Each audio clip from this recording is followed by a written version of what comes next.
Hello, and welcome to the Knitting with Cat Hair podcast. My name is Nikki, also known as Knitting with Cat Hair on Instagram and Cat Hair Knitting on Ravelry.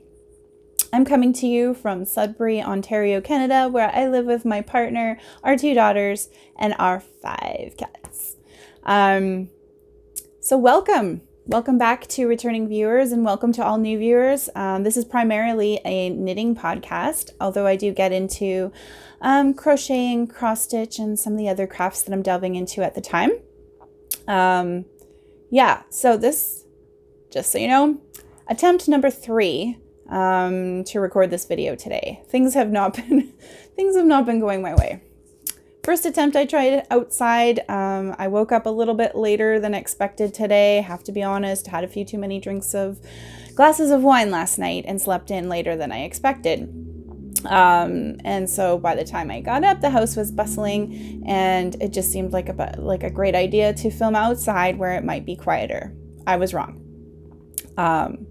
It's slightly sunny right now. It was much sunnier earlier when I first tried to podcast, and it was outside, and I think everyone had the same idea. It was sunny out.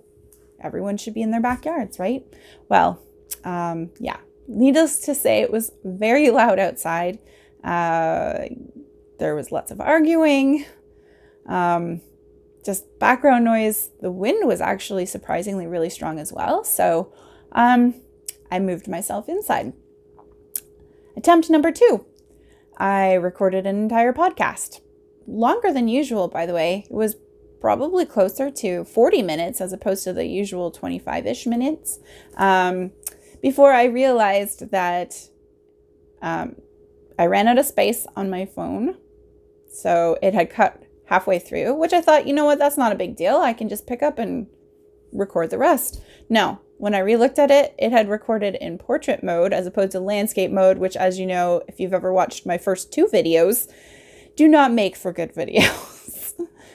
So here I am, attempt number 3, starting from scratch. But I hope this is still turns out to be a great podcast. Hopefully nothing else will go wrong. Anyways, long-winded intro just to say that I hope everybody is doing well. You're all safe and healthy, and hopefully you all are experiencing a little bit of sunshine as well.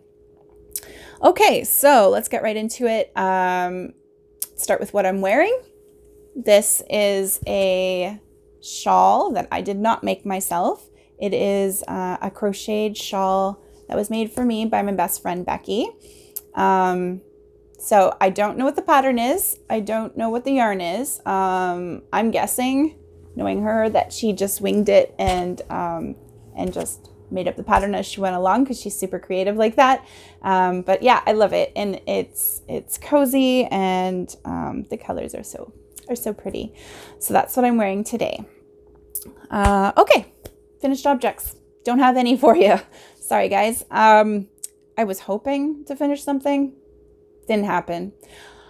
I find that I've been alternating and kind of spreading my time amongst 3 main projects, which I'll be showing you in a minute. So nothing is really getting finished, although I'm getting close, really close. Okay, so we'll start with the sieve socks. So these are my sieve socks. Pattern is by, I want to say Heidi Alander. And it's in issue number 1 of Lane magazine. This is it. You can see the lovely cable work on the side. This is my stitch marker, so that's where I was before, so last podcast. So I've done quite a bit, although I was hoping to have it finished. I am getting close. Probably have it finished this weekend. So today is Saturday. I'm filming this on Saturday, April 18th. So I should have this done for next podcast. I don't know that I'll have both socks done, but I should at least have one. So it's being knit up in Malabrigo sock yarn, which is an 80/20. 80% merino, 20% nylon. And the colorway is 8 to 10 Cordovan. It's really pretty. It's kind of a really dark brown with little hints of bronze in it. I'm enjoying it. It is slow going because of the pattern. I really have to pay attention when I'm working on it. It's not just, obviously it's not just a vanilla sock that I can just whip up. So it's taking me longer than, you know, most socks do, but I'm enjoying the process, and I can't wait to wear them because they are really pretty. Yeah. And that's on my new sock blockers I showed last time. Oh, and just so you know, anything that I mentioned during this podcast will be linked down below. As well as, I forgot to mention, we have a Ravelry group called Knitting with Cat Hair Podcast group. And all of the show notes can be found in there as well. And that is housed in my Creations bee bag, which I just love. All right, so that's my sieve sock. Next up, is my Felix pullover, also housed in a My Needle Crafts. Did I say that wrong? Let me double check the name. Yeah, My Needle Crafts bag. So this is the Felix pullover. Pattern is by Amy Christoffers or Christoffers. So last time on the podcast, I had mentioned that I had accidentally separated for the sleeves too quickly, and I actually needed to do a few more increases because it was knitting up too small. This is it. So I ripped back. So this is basically where I was last podcast. So I had to rip back and put in an extra increase row. And then now I've separated for the sleeves, and now it's just pure stockinette for the body. So it should be pretty quick. That is being knit up in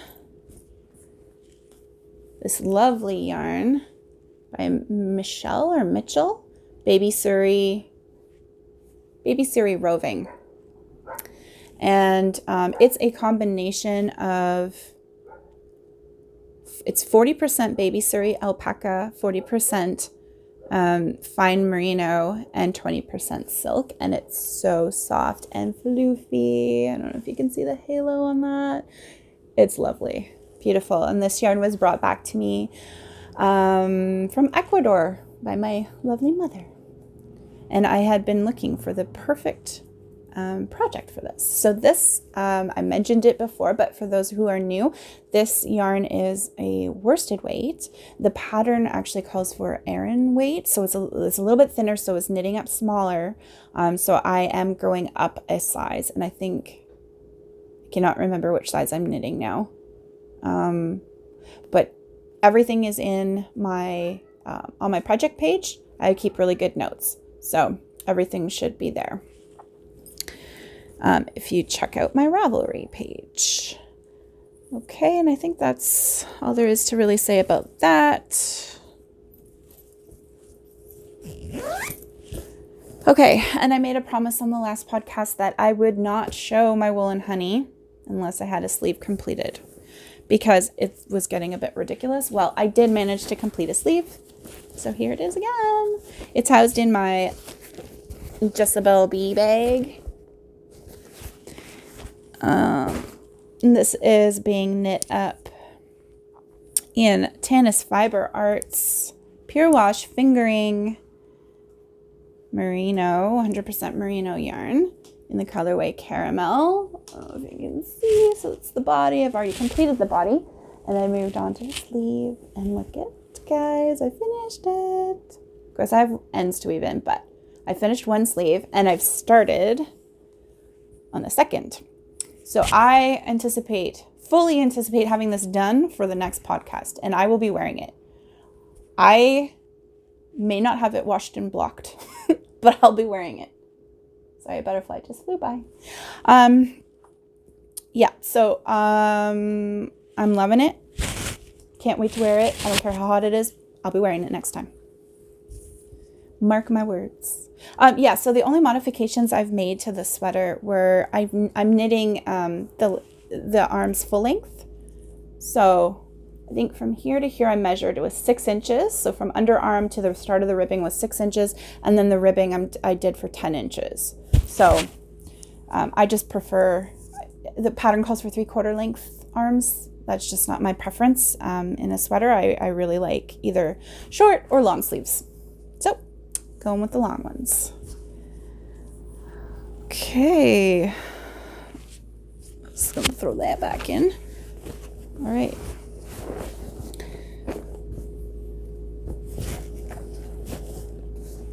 So that's it for knitting works in progress. However, I did start something new. I have been crocheting. Now, crochet is something I've dabbled in here and there over the years. I'm not by any means an expert. I am not very good at it. I just, I'm learning as I go. So I saw Cassapinka posted a picture of the squares that she was creating for her Blanket of Calm crochet blanket. And I decided that seemed like a really great idea. I've been looking for something to use up my extra fingering weight leftover yarns. So here I have a whole bunch of little leftovers. And I think each square is only taking me like 3 grams of yarn or something. So I'm going to have no problem making a bunch of squares. So this will be a scrappy blanket. However, I am not a huge fan of I like scrappy blankets that are more orderly, I guess you could say. So what I'm planning on doing here is using these leftovers for squares, but in between them I will be using like a common color. So I'll probably use cream or white or something like that, and it will create kind of like, if you've seen Cherry Heart podcast, she has her own pattern called the Battenberg. I will put it in here. I'll put a picture in. Anyways, she did a scrappy blanket, but she did the same idea. So it kind of turns out like a checkerboard, but I think it looks really pretty, and that's what I'm intending to do. So I've created 3 squares so far.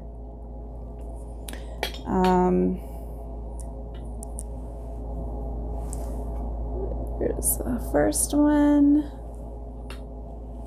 The second one. These are all Hedgehog fiber skinny singles. Just leftovers from my What the Fade shawl.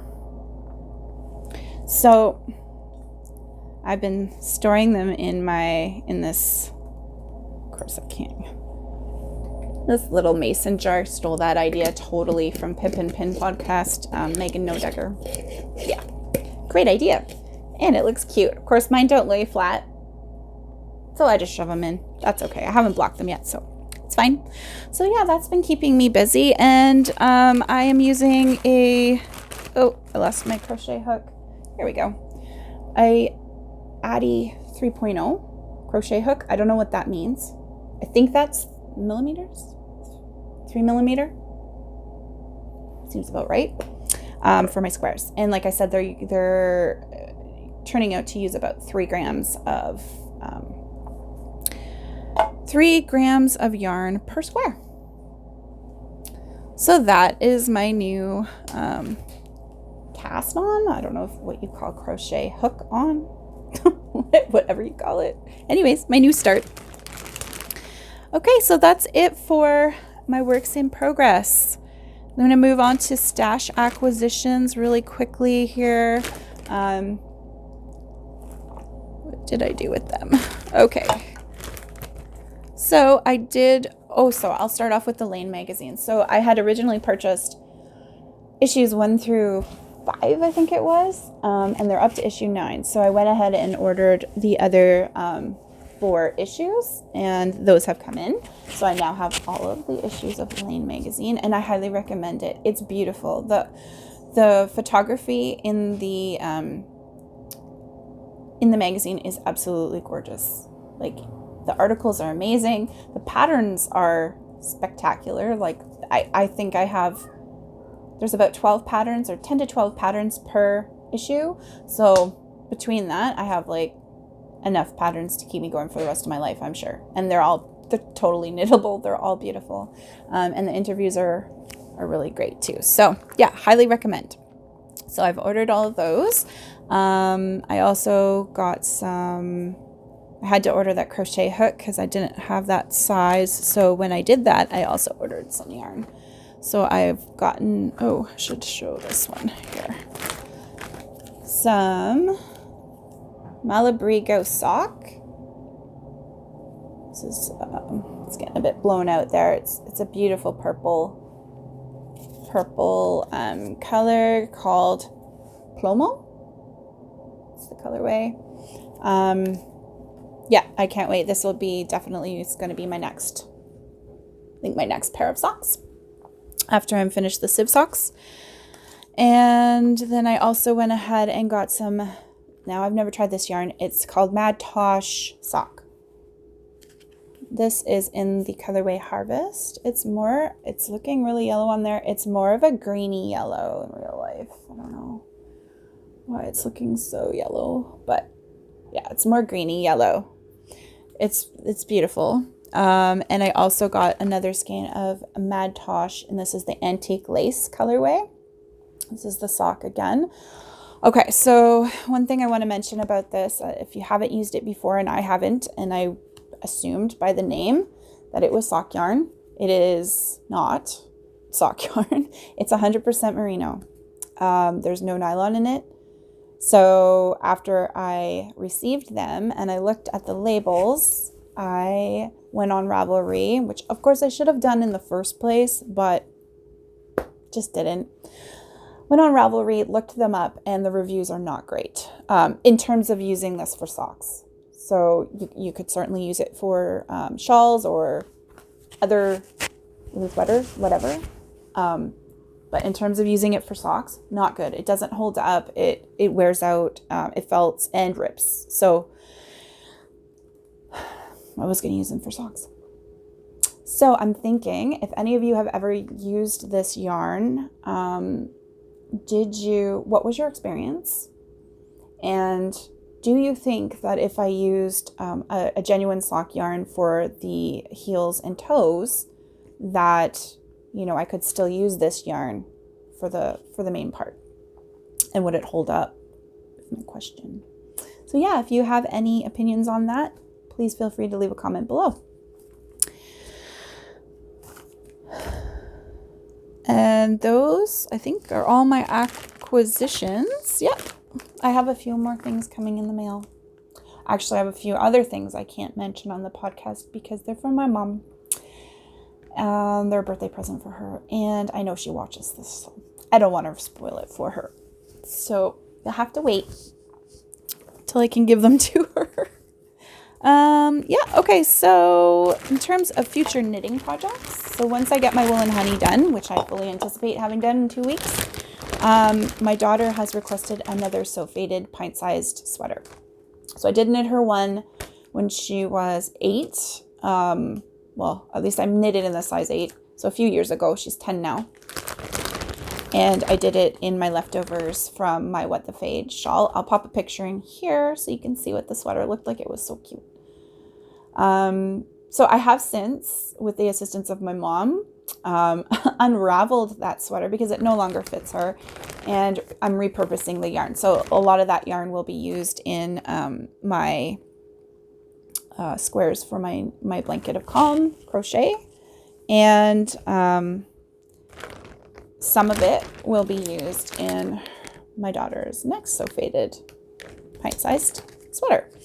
So she did originally request it to be in the same colors as the original that I knit for her, and I was like, I didn't have enough. Like some of the yarn I just wasn't able to repurpose because it had been ripped through wear, so I just didn't have enough of the coral colors. So I convinced her to go with turquoises instead. So we're gonna do a turquoise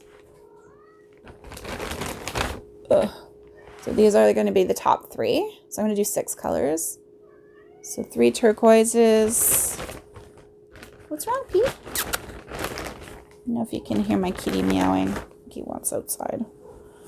We don't let our cats go outside anymore. We did at one time. We no longer do. FYI, they kill a lot of birds. Not good for local bird populations. Yeah, so it's going to go from turquoise to these will be the last 3 colors, to blues. So with the exception of the first and last colors, they were all Hedgehog fiber skinny singles. Oh my goodness, I don't know what's going on here. Okay, so this one is a Knit Picks kettle dyed. I want to say it's like a hawthorn or something like that. And which is a little bit thicker, I've noticed, because I tried doing a crochet square with it and it turned out a lot larger than with the skinny single Hedgehog fiber ones. And then this last blue is an Artfil kind of, I don't know, one of a kind of thing. It came in a mixer pack of like random skeins that were underweight, I guess. I can't remember what they called them. But anyways, it doesn't have a number or a name. Okay, so that's one of my next cast-ons. And for myself, I've decided I am going to go ahead and make a boxy. I've never made one. By Hohi Locatelli. I'll pop a picture in here.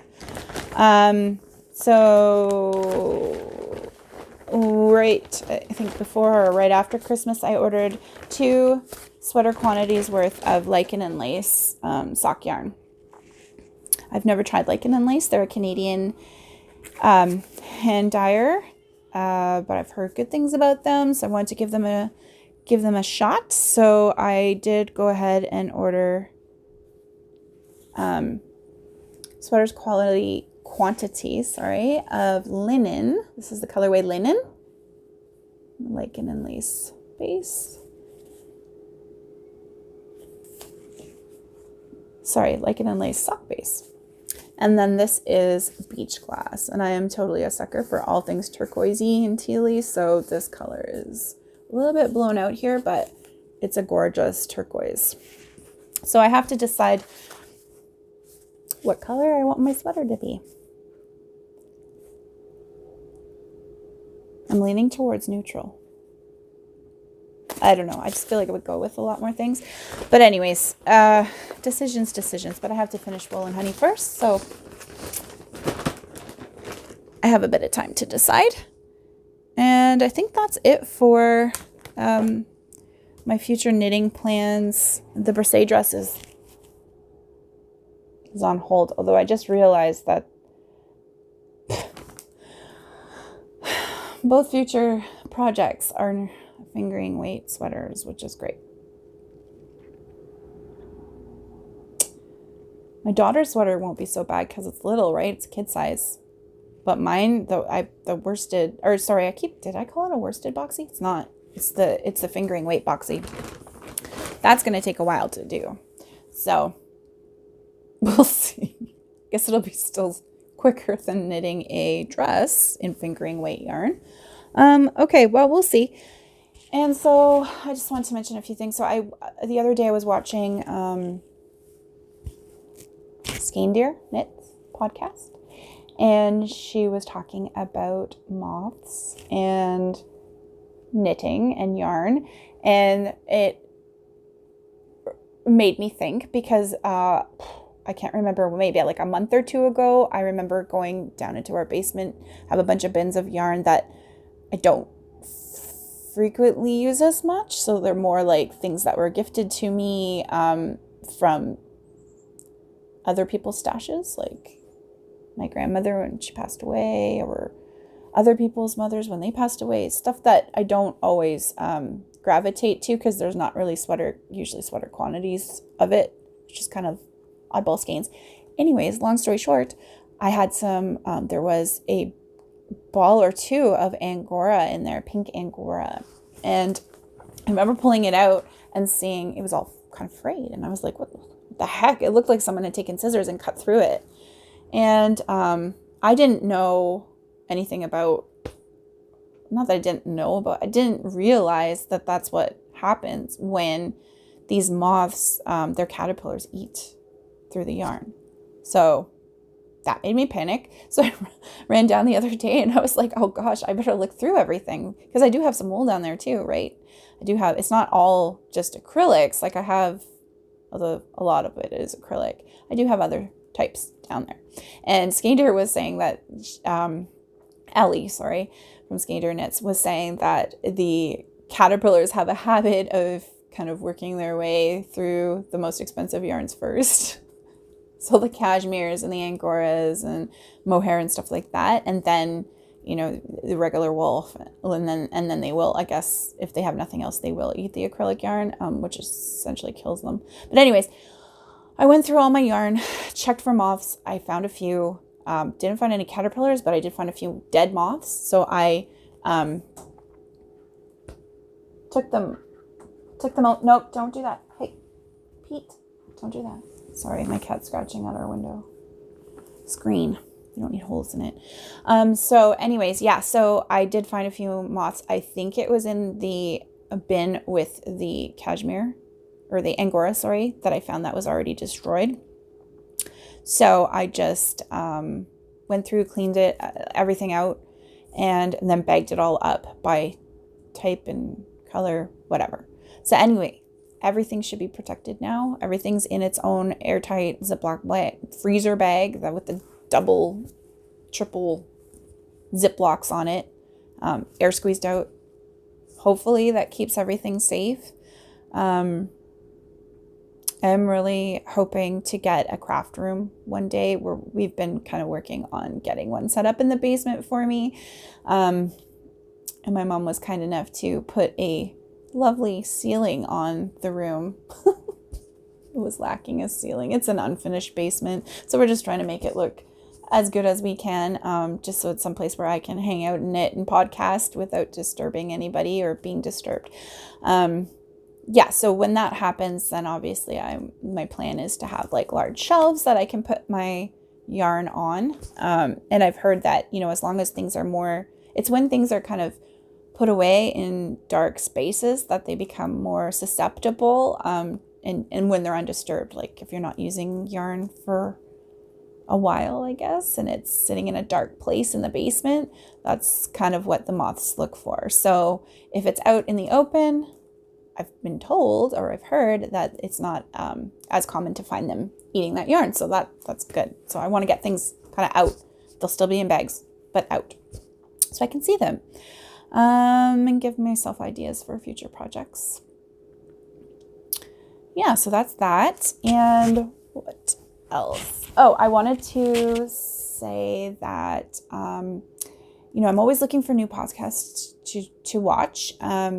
Especially like specifically knitting or crocheting or making podcasts. Those are the types that I enjoy the most. So if you have any suggestions, or if you are a podcaster yourself and you'd like me to check out your videos, please feel free to let me know in the comments below. I definitely love to look for new podcasts. And on that note, I just want to let you guys know that I found a new to me podcast. It's been going for a few years, I think at least. But yeah, I just want to give a shout out because I find it hilarious. It makes me laugh every time I watch it. It's called Chevy Rel's Stuff, and Chevy Rel is the podcaster, and she is just hilarious, like absolutely hilarious. I love her podcast. Anyways, I just wanted to let you guys know, and of course I'll put a link in my show notes below. And yeah, the other thing I didn't mention that I wanted to is that, yeah, I've been working from home. I never mentioned what I did, but I've been working with Species at Risk for the last 11 years with our provincial government here, the government of Ontario. So yeah, Species at Risk are kind of very dear to my heart, and I thought it would be really interesting to ask viewers if they would love to share, you know, what kind of species at risk they have in their areas, whether it's your city or your province or state, or even just your country. I'm always interested to hear about different species and and what's found in other areas. I find that really intriguing. So yeah, feel free to leave me a comment below. And with that, I will let you know that we have 2 species at risk in our area, specifically our city, that are fairly common for species, I guess, for species at risk, as common as they can be. One of them is a Blanding's turtle. I'll pop a picture in here. Cute little smiley yellow-throated turtle that we often find, unfortunately, on roadways because they are very terrestrial. They like to travel. During the nesting season specifically, the females are found out and about, but typically, I mean, they live in wetlands and overwinter in wetlands. And the other species that's common here, common for species at risk, is the eastern whippoorwill. And people either love or hate them. They are nocturnal, so they come out at night, and the males make this whippoorwill, whippoorwill, whippoorwill call. So it can drive people nuts. They do it at like 3 o'clock in the morning. So yeah, I think you either love or hate them, but yeah, I'll pop a picture in, and those are 2 of the species at risk that are found in my area. So yeah, like I said, I'd love to hear about any in your area. And with that, I think I am done for today. Hopefully this all went recorded properly. I think I'm running out of time. I don't want to run out of space again, so I'm going to end it here. So I hope everybody is well, safe, and happy and healthy, and I will see you guys in 2 weeks. Bye.